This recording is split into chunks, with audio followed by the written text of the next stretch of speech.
தெரிஞ்சுக்கோடா. வாடி. அந்த பூச்சி மருந்து எடுத்து அவன் காதுல ஊத்துடா. என்ன கஷ்ட? ஏய், எம்பிட்டு நேரம் ஆக்குவீங்க?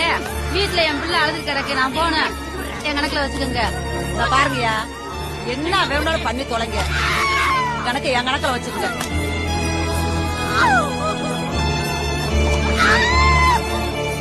எடுத்துதுல உனக்கு.